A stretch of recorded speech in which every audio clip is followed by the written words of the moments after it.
اعوذ باللہ من الشیطان اللعین الرجیم بسم اللہ الرحمن الرحیم ان اللہ وملائکتہ یصلون علی النبی یا ایھا الذین آمنوا صلوا علیہ وسلموا تسلیما اللہم صل علی محمد وآل محمد وعجل فرجا واشفنا وزدنا محمد۔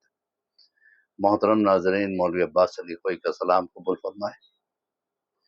یہ درس تربیت اولاد کے حوالے سے آج لیسن نمبر 213 الحمدللہ اللہ نے توفیق دی ہے، تبلیغ کی کوشش کر رہا ہوں۔ اس میں میں تنہا نہیں ہوں بلکہ میرے ساتھ آپ بھی ہیں۔ عزیزو،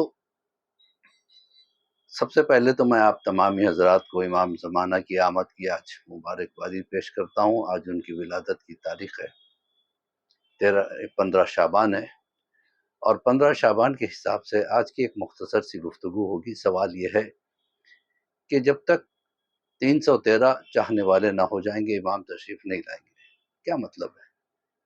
آج کروڑوں کی تعداد میں امام کے چاہنے والے ہونے کا دعویٰ لوگ کرتے ہیں، پھر بھی امام تشریف نہیں لائے، کیا وجہ ہے؟ اس کی وجہ یہ ہے کہ ہم امام کے استقبال کے لیے تیار ہی نہیں ہیں۔ جب تک ہم تیار نہیں ہوں گے پروردگار عالم انہیں نہیں بھیجے گا۔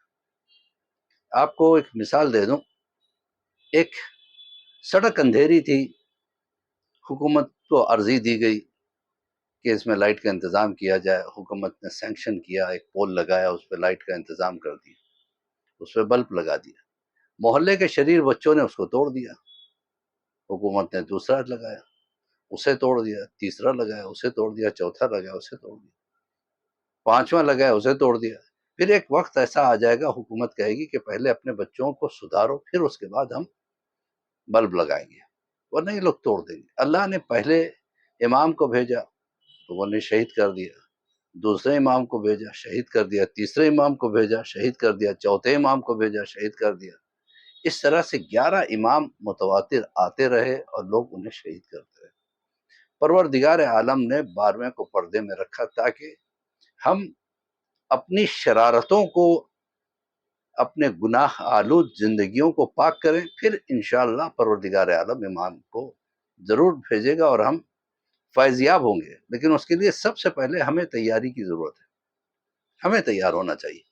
ایک واقعہ ملتا ہے کہ علی بن مہذیار، امام کے بہت چاہنے والے، ہر سال حج پہ جایا کرتے تھے تاکہ امام سے ملاقات ہو جائے، لیکن مایوس ہو کے آتے تھے، روتے تھے، بہت دعا کرتے تھے پروردگار امام سے ملاقات کرا دے۔ حج میں امام آتے ہیں اور میں انہیں مل نہیں پاتا ہوں۔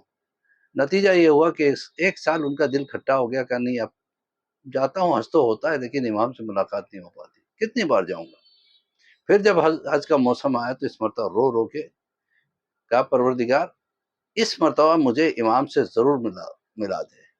خانہ کعبہ کے پردے کو پکڑ کے روتے رہے اور دعا کرتے رہے۔ اتنے میں کسی نے پیچھے سے آواز دی، علی بن مہذیار تمہیں مولا نے بلایا۔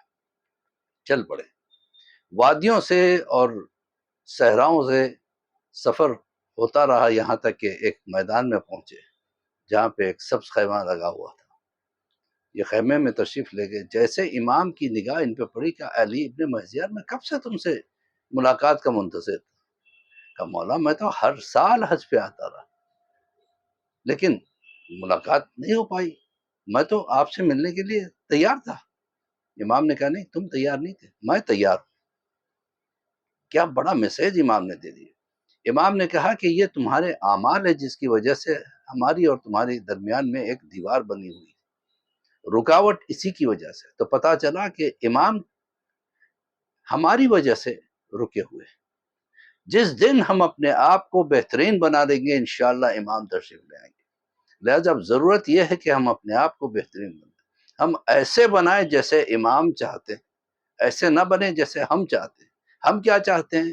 گاڑی ہو، بنگلہ ہو، شہرت ہو، سے ہو، وہ ہو، نہیں، ہم ویسے بنے جیسے امام چاہتے ہیں، یعنی ہمارے اعمال کو گندگیوں سے پاک کریں، برائیوں سے پاک کریں۔ میں یہ نہیں کہتا گاڑی ہونا غلط ہے، بنگلہ ہونا غلط ہے، بے شک رکھیے گاڑی، بے شک رکھیے بنگلہ، لیکن ایسے بنیے جیسے امام چاہتے ہیں. تھوڑی سی تنہائی مل جاتی ہے تو ہم گناہ پہ آمادہ ہو جاتے ہیں. ہم دیکھیں اپنے آپ کو ہم تنہائی میں کیسے ہیں تو ہمیں پتہ چل جائے گا کہ امام کیوں تشریف نہیں لا رہے. ہم تو گناہ کرتے ہیں اور ہمارا نقصان کرتے ہیں، لیکن اس کے ساتھ ساتھ امام کا دل کتنا دکھاتے ہیں اس کا احساس ہمیں ہونا چاہیے.